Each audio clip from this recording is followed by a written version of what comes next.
Today's devotion comes from Colossians chapter 1, verses 21 and 22.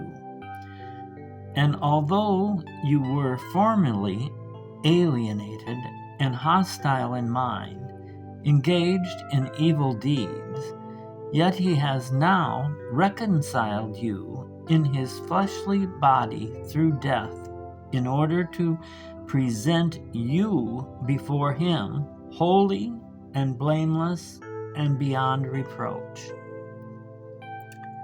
And although you were formerly alienated and hostile in mind, engaged in evil deeds.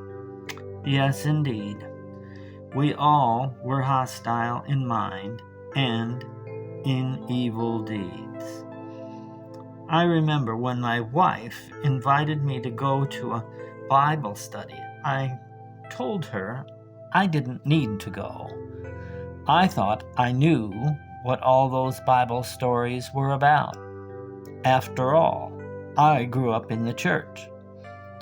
But she didn't stop.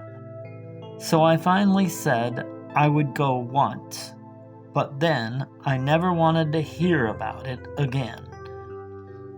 But when I went, they talked of things that I didn't understand, like how Jesus gave his body and blood to cover my sin.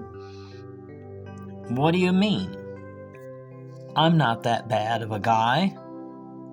If you put all my sins on one side of the scales and all the good on the other side of the scales, I think the good would win out.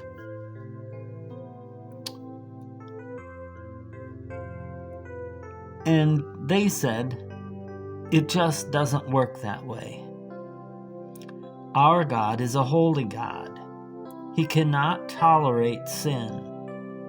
And any sin, no matter how great or how small, separates us from God. The only way you can ever come to live in the presence of a holy God is to have those sins covered by the blood of Jesus.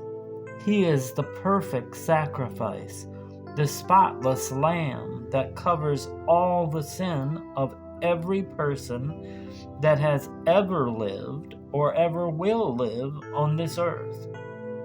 A free gift. All you need to do is believe that Jesus is Lord and ask forgiveness of your sin.